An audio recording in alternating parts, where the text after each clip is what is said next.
সেখানে প্রোগ্রামগুলো করবেন, আর আমরা যখন ডাক্তারবাবুরা মাঝে মধ্যে সময় পেলে ওখানটায় গিয়ে আমরা জানাবো এই সম্বন্ধে, এই প্রাণী পালন সম্বন্ধে বিভিন্ন বিষয়ে, সে ঘাস চাষ থেকে শুরু করে সে ভ্যাকসিনেশন হোক, ডিওয়ার্মিং হোক, তাহলে কিন্তু আমরা বেশি উপকৃত পাবো। কারণ এখানে যারা যারা এসেছেন, আমাদের ম্যাক্সিমাম যারা কমিউনিটি ট্রিটমেন্ট করতে হবে তারা হয়েছে, এমনি সাধারণ মানুষের কিন্তু সাধারণত নির্ভরের মতো মনে হয়, মানে আমরা যারা আছেন তারা সব চিকিৎসকরাই আছে। কিন্তু কিছু কিছু ক্ষেত্রে যদি আমরা সাধারণ ফার্মারদের নিয়ে বসতে পারি জিপি ভিত্তিক, সেটা অঞ্চলের সে মাধ্যমে আমি যেটা বলেছি। এবারে অন্য যারা আছেন এই ধরনের প্রোগ্রেসিভ মাইন্ডেড এই হাজব্যান্ডের উপরে, তারা যদি ধরনের প্রোগ্রাম করতে পারেন খুব ভালো হয়।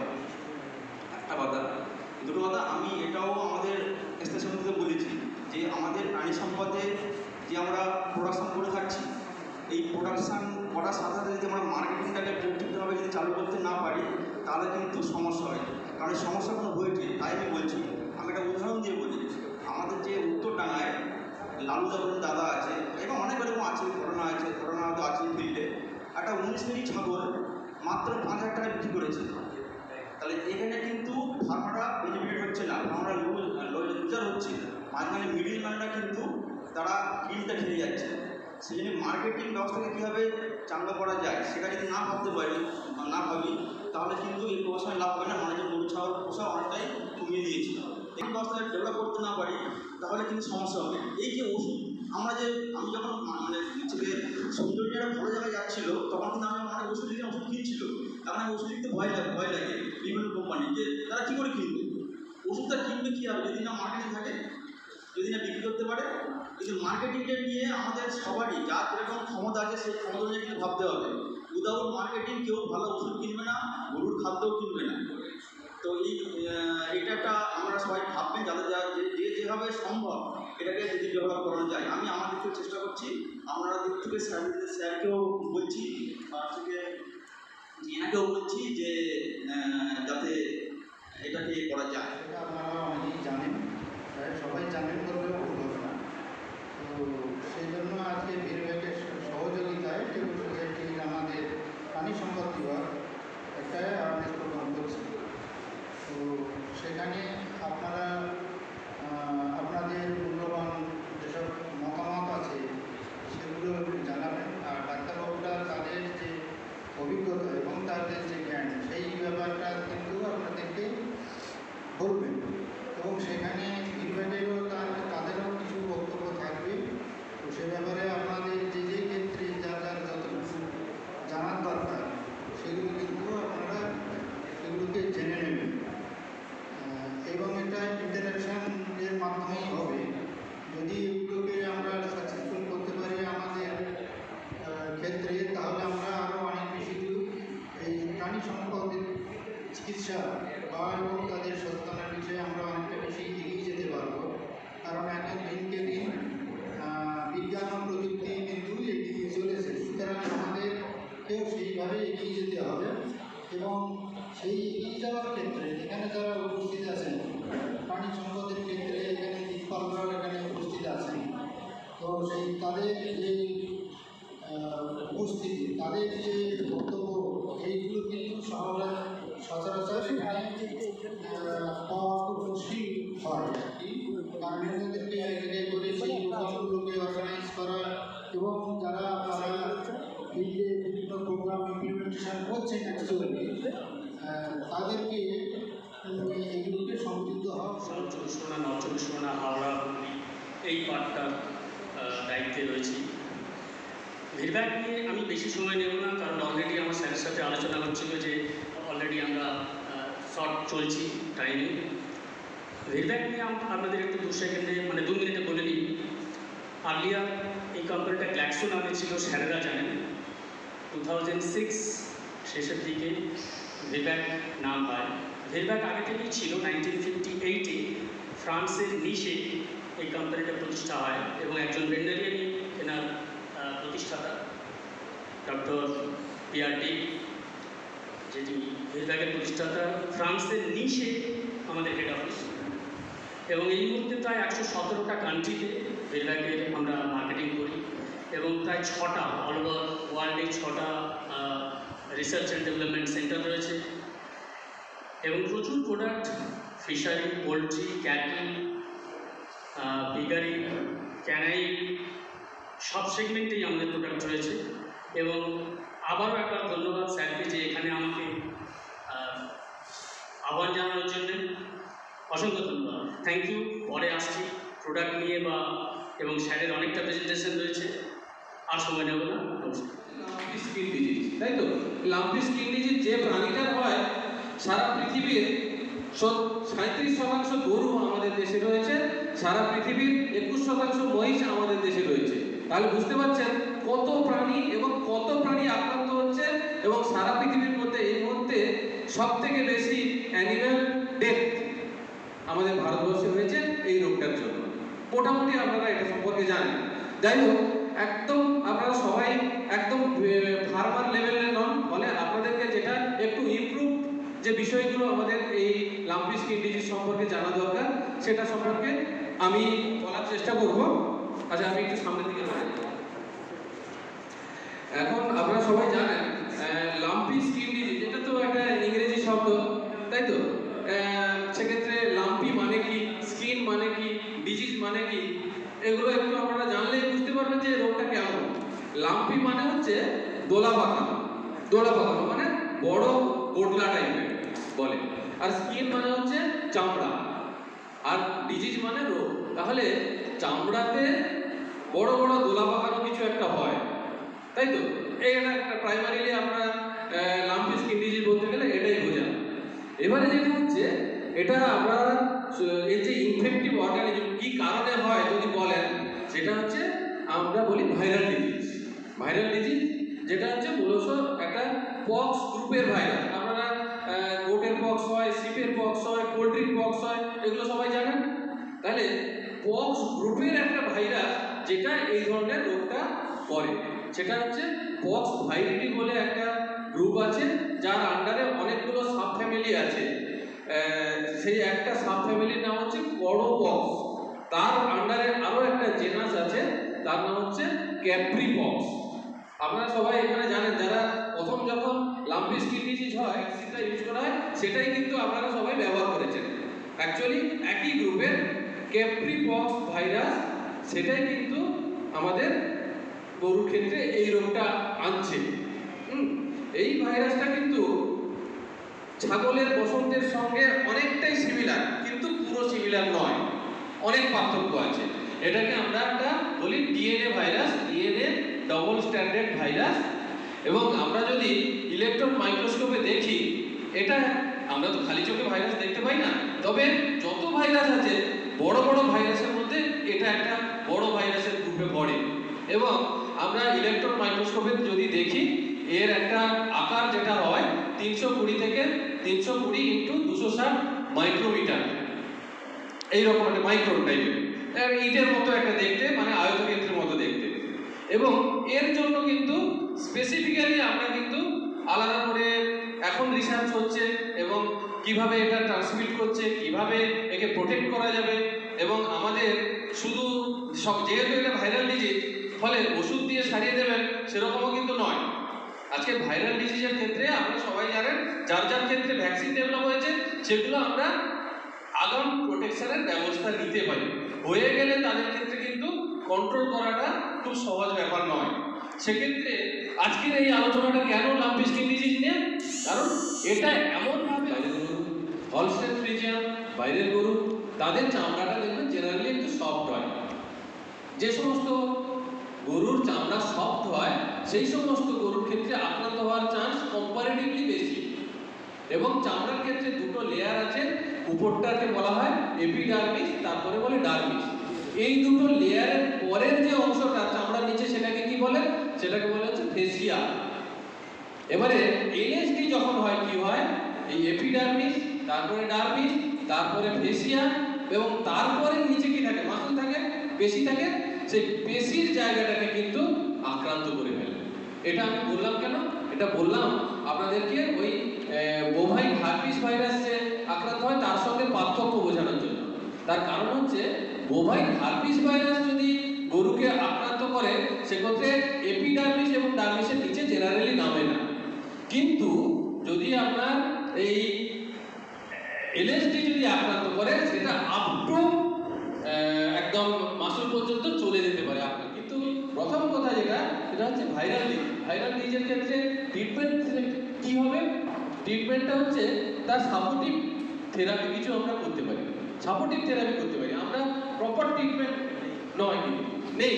কিন্তু আমাদের তো বাঁচাতে হবে, একটা অ্যানিমাল কিন্তু আপনি এইভাবে ফেলে দিতে পারবেন না, তাকে আমরা সাপোর্টিভ ট্রিটমেন্ট দিয়ে বাঁচাতে পারবো। এবারে আপনাদেরকে বলে রাখি, আপনারা যারা বাঁচিয়ে দেবেন গরুটাকে, সেই বেঁচে যাওয়া গরুটা কিন্তু লাইফ লং ইমিউনিটি হয়ে যাচ্ছে। এবং সেটা যদি গাই হয়, সে গাইটার যে বাছুর হবে, বাছুরটার ক্ষেত্রেও লাইফ লং ইমিউনিটি হয়ে যাচ্ছে, তার ক্ষেত্রে এলএসডি হবে না। কিন্তু যদি এলএসডিতে আক্রান্ত অবস্থাতে যদি দেখেন যে একটা গরুর বাছুর হয়েছে, তখন কিন্তু তার মধ্যে ইমিউনিটি ডেভেলপ করে, তখন কিন্তু আপনাকে তার এগেনস্টে ট্রিটমেন্ট বলুন, ভ্যাকসিনেশন বলুন, এগুলো কিন্তু আপনাকে করতে হবে। ঠিক আছে, এইভাবে হচ্ছে জিনিসটাকে আপনারা একটু চিন্তা ভাবনা করুন। এখন যেটা হচ্ছে, আমরা এই লাম্পি স্কিন ডিজিজ নিয়ে আমরা কতটা এগিয়েছি, আমাদের আগামী দিনে কিভাবে এগোতে হবে, বা এর সঙ্গে জুরোটিক ইম্পর্টেন্স আছে কিনা, বা জনস্বাস্থ্য ঘটিত যে গুরুত্ব যেটা একে নেওয়া উচিত, সেই গুরুত্বটা আমরা কতটা নেব, কিভাবে নেব, সেটা নিয়ে আপনাদের যারা এখানে আছেন সবার জানা দরকার। আমি লাস্ট পেজে এটা নিয়ে অনেক আলোচনা করব। তার মাঝখানে আপনারা যারা এখানে আছেন, আপনারা কি ধরনের কেস দেখছেন বা আপনারা কিভাবে ট্রিটমেন্ট করছেন, সেটাও কিন্তু আমার সঙ্গে একটু শেয়ার করবেন। আপনারা এখানে আমাদের এমবিসির ভিউ আছে, আমাদের বিএলডিও সাহেব আছেন, ডক্টর শঙ্কর বিশ্বাস আছেন, ওনারা সবাই অভিজ্ঞ, সবাই এটা নিয়ে আলোচনা করবেন। আপনারা যারা আছেন আপনারাও এটা নিয়ে আলোচনা করবেন। আমার মনে হয় এই আলোচনাটা খুবই এফেক্টিভ হবে, এবং আগামী দিনে আমাদের গোসাবা বাসন্তী, আপনারা মূলত এই দুটো ব্লক থেকে এসেছেন, এখানকার প্রাণী সম্পদ রক্ষা পাবে। এখন যেটা আমরা বলবো যে এই যে ডিজিজটা আমরা বলছি যে পক্স ভাইরাস গ্রুপে, তাহলে পক্স ভাইরাস গ্রুপের ভ্যাকসিন তাহলে আমরা প্রথমে ডেভেলপ করেছিলাম। প্রথম যেটা দেখা গেল, এই ভাইরাসটাকে আমরা আইসোলেট করলাম, আইসোলেট করার পরে মূলত কেনিয়াতে এটা নিয়ে ভ্যাকসিন ডেভেলপমেন্ট নিয়ে ওরা প্রথম কাজ শুরু করে। এখন ওরা যেটা করেছিল, মূলত পক্স ভাইরাসটাকে আইসোলেট করে সেটাকে আমাদের বিভিন্ন প্যাসেজিং করা, এটা হচ্ছে মুরগির যে ডিম আছে তার হচ্ছে কোরিও এমব্রায়োনিক একটা মেমব্রেন আছে, তার এতে প্যাসেজিং করে শক্তি কমানো। আমরা যে সমস্ত ভ্যাকসিন বাজারে পাওয়া যায় আপনারা সবাই জানেন তো, কী ধরনের ভ্যাকসিন? লাইভ ভ্যাকসিন পাওয়া যায়, কিল্ড ভ্যাকসিন পাওয়া যায়, অ্যাটেনুয়েটেড ভ্যাকসিন পাওয়া যায়, তাই তো? তাহলে লাইভ মানে কি? লাইভ মানে হচ্ছে জীবন্ত। অ্যাটেনুয়েটেড মানে কি? তার শক্তিটাকে আমরা কমিয়ে দিচ্ছি। তাহলে এবারে আপনি ভাবুন, আপনার শরীরে এরকম যাই দিই না কেন, আপনার শরীর একটা প্রতিরোধক ব্যবস্থা তো নেবে, আপনার শরীর একটা প্রতিরোধক ব্যবস্থা নেবে। সেই প্রতিরোধক ব্যবস্থাটাকে কি বলে? সেটা হচ্ছে অ্যান্টিবডি ফর্মেশন হচ্ছে, শরীরে অ্যান্টিবডি ফর্মেশন হচ্ছে। এই অ্যান্টিবডি ফর্মেশন করাটাই হচ্ছে কিন্তু ভ্যাকসিনের গ্রাসনালি। এবার গ্রাসনালির মধ্যে এফেক্ট করছে, আমার শ্বাসনালীর মধ্যে এফেক্ট করছে। তাহলে শ্বাসনালীর মধ্যে হচ্ছে লোডুর জন্য হচ্ছে মানে কি হচ্ছে, শ্বাস প্রশ্বাসের জন্য যে স্পেসটা, সেই স্পেসটা কিন্তু কমে যাচ্ছে। গ্রাসনালীর মধ্যে ঢুকছে, গ্রাসনালীর চারদিকের যে স্পেসটা, সেই স্পেসটাকেও কমিয়ে দিচ্ছে। তাহলে এবারে আপনারা চিন্তা করুন, যখনই এলএসডি হয়, যখনই দেখবেন যে ভেতরে ঢুকছে, শ্বাসনালীর মধ্যে চলে যাচ্ছে, তখন কিন্তু শ্বাস প্রশ্বাসের কষ্ট হচ্ছে একটা প্রাণী। যখন গ্রাসনালীর মধ্যে ঢুকে যাচ্ছে, ব্যথা হচ্ছে, অ্যানিমেলটা খেতে চাইছে না, কোনো খাবার খাচ্ছে না। তাহলে একটা অ্যানিমেল যখন খেতে চাইছে না, তখন কি হয়? তখন যেটা হয় যে অ্যানিমেলটা আস্তে আস্তে ম্যাল নিউট্রিশনে ভোগে। ম্যাল নিউট্রিশন মানে অপুষ্টিগঠিত বিভিন্ন ধরনের সমস্যা। সবাই জানেন, একটা প্রাণীকে সুস্থ থাকতে গেলে তার সুষম খাবার দিতে হয়। সুষম খাবার মানে কি? তার প্রয়োজনীয় পরিমাণে কার্বোহাইড্রেট দিতে হবে, প্রয়োজনীয় পরিমাণে প্রোটিন দিতে হবে, তার একটা ফ্যাট থাকতে হবে, আর রুমিনেন্ট যারা আছে, গরু বা মহিষের ক্ষেত্রে ফাইবার, গুড ফাইবার, এটাও খুব ইম্পর্টেন্ট। এবং তার সাথে সাথে কি লাগে? মিনারেল পাউডার, মিনারেল লাগে, এবং খাদ্যপ্রাণ মানে আপনারা কি বলেন, খাদ্যপ্রাণের ইংরেজিটা কি? ভিটামিন। নামটা কেমন, খাদ্যপ্রাণ। আমরা যে খাবারই খাই না কেন, সেই খাবারটা তখনই কাজ করবে যখন ওই খুব মিনিমাম পরিমাণ ভিটামিন আমাদের শরীরে থাকবে। ভিটামিন না থাকলে আমরা যে খাবারগুলো খাই সেই খাবারগুলো কিন্তু প্রপারলি ইউটিলাইজ হবে না, বা তার থেকে কোনো পুষ্টি আমাদের সারা শরীরের ডেভেলপমেন্ট বা প্রোডাকশন বা রোগ প্রতিরোধ এগুলো কিন্তু কাজ করবে না। ঠিক আছে, তাহলে আমাদের যে নিউট্রিশনগুলো শরীরে গ্রাসনালির মাধ্যমে ঢোকে, সেই নিউট্রিশনগুলো এলএসডি হলে দেখা যাচ্ছে অ্যানিমেলটা খেতে চাইবে না, গ্রাসনালিতে ব্যথা, শ্বাসনালিতে ব্যথা, ফলে অ্যানিমেলগুলো কিন্তু খুবই আক্রান্ত হয়ে যাবে। আর কি হবে? আর যেটা হবে, এই যে দুধেল গরু যেগুলো, দুধেল গরুর ক্ষেত্রে পালান আক্রান্ত হয়ে যাচ্ছে। ভেতরে মানে যেখানে দুধের প্রোডাকশন হয় সেটার নাম হচ্ছে অ্যালভিওলাস, দুধ যেখানে তৈরি হয় সেই অ্যালভিওলাসে জীবাণুটা চলে আসে, স্বাভাবিকভাবে দুধের মাধ্যমে চলে আসছে। যে বাছুরটা আছে সেই বাছুরটার ক্ষেত্রেও কিন্তু এই রোগে আক্রান্ত হয়ে যাওয়ার একটা চান্স আছে। বুঝতে পেরেছেন? তাহলে এইভাবে বার্ড ফ্লুর যে H5N1 যে ভাইরাসের সেটা এসেছিল, তাই তো? সেটা জানেন সবাই। সেই রকম এই এলএসডির ক্ষেত্রেও এই যে যারা ক্যারিয়াররা কিন্তু নিজেরা রোগে আক্রান্ত হয় না, তারা কিন্তু রোগগুলো ছড়িয়ে বেড়ায়। তার মধ্যে যেটা ইম্পর্টেন্ট যেগুলো আছে সেটাকে আমরা বলছি স্টোমোক্সিস বলে একটা মাছি, সে এটা নিয়ে ছড়িয়ে বেড়ায়। তারপর গ্লসিনা বলে এক ধরনের মাছি, সে এগুলো নিয়ে ছড়িয়ে বেড়ায়। তারপরে কি একটা মশা, আপনারা জানেন কিউলেক্স আছে, কিউলেক্স মশার নাম শুনেছেন? কিউলেক্স হচ্ছে আরো একটা মশা যেটা কিন্তু এই এলএসডি ছড়াতে পারে।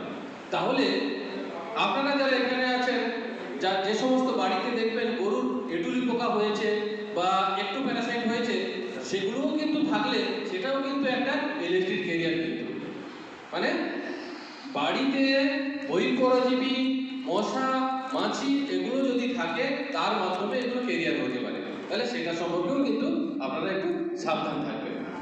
এখন কথা হলো যে এই রোগটা কিভাবে তাহলে ট্রান্সমিট হচ্ছে? এই যে ভাইরাসটা আমি বললাম যে পক্স ভাইরাস, এই পক্স ভাইরাসটা বিভিন্ন দিক থেকে এন্ট্রি হতে পারে। পায়ুদারের মাধ্যমে হতে পারে, জনিদারের মাধ্যমে ঢুকতে পারে, মেমারি গ্ল্যান্ডের ওই টিটের মাধ্যমে ঢুকতে পারে, মুখের মাধ্যমে ঢুকতে পারে, শ্বাসনালীর মাধ্যমে ঢুকতে পারে, বিভিন্ন এন্ট্রি আছে। তার সাথে সাথে হচ্ছে চামড়ার যে লোমকূপগুলো আছে, লোমকূপের মাধ্যমেও কিন্তু এই জীবাণুটা ঢুকতে পারে। এবারে আপনারা সবাই জানেন এটা যেহেতু স্কিনের উপরে এফেক্ট করছে, তাহলে স্কিনটা যত প্রোটেক্টিভ হবে তত হচ্ছে ওই প্রাণীটা কম আক্রান্ত হবে। এবারে কাদের ক্ষেত্রে কম প্রোটেক্টিভ? মূলত যাদের চামড়াটা হচ্ছে সফট হয়। সফট চামড়া কাদের হয়? আমাদের এখানে যারা এক্সোটিক স্পিসিস যে সমস্ত গরু আছে, সেই এক্সোটিক স্পিসিসকে আমরা কি বলি? বস টরাস। বস টরাস মানে হচ্ছে বাইরের ভ্যাকসিনটা হচ্ছে আমরা লাম্পি স্কিন ডিজিজের ক্ষেত্রে আমরা ইউজ করছি। আরেক ধরনের ভ্যাকসিন আছে, সেটা হচ্ছে গিল্ড ভ্যাকসিন, আপনারা জানেন সবাই। তাহলে এই তিন ধরনের ভ্যাকসিনের মধ্যে আমরা অ্যাটেনুয়েটেড ভ্যাকসিনটা ব্যবহার করছি। প্রথম হচ্ছে কেনিয়াতে এটা ইউজ হয়, এবং আপনারা সবাই জানেন ভারতবর্ষেও কিন্তু এখনও রিসার্চ লেভেলে আছে। এখনও পর্যন্ত আমরা প্রথম দিকটায় গোটপক্সের ভ্যাকসিনটাকেই আমরা চালাচ্ছিলাম। আস্তে আস্তে কিন্তু এলএসডি ভ্যাকসিন ডেভেলপ হয়েছে, এখনও কিন্তু ওয়াইডলি সেটা স্প্রেড করেনি। প্রথম দিকে আপনারা জানেন গোটপক্সের ভ্যাকসিনটাও কিন্তু ভারতবর্ষে যে খুব তৈরি হচ্ছে তা নয়। আমরা খুব লাকি যে আমাদের পশ্চিমবঙ্গের কলকাতাতে এটা প্রোডাকশন হয়। আমরা খুব লাকি সেদিক থেকে যে কলকাতাতে যে আমাদের IAHBB মানে institute of animal health and veterinary biologicals আছে, অনেকে জানেন, সেটাকে আমরা গোলবাড়ি বলে। শুধু পশ্চিমবঙ্গ নয়, ভারতবর্ষের নর্থ ইস্টের যতগুলো স্টেট আছে, এদিকে উড়িষ্যা, ঝাড়খণ্ড থেকে শুরু করে আমাদের বিহার, এখানেও কিন্তু এর ভ্যাকসিনগুলো যায়। তাহলে গোটপক্স দিয়ে করা হয়েছিল, এখন এলএসডি ভ্যাকসিন ডেভেলপ হয়েছে।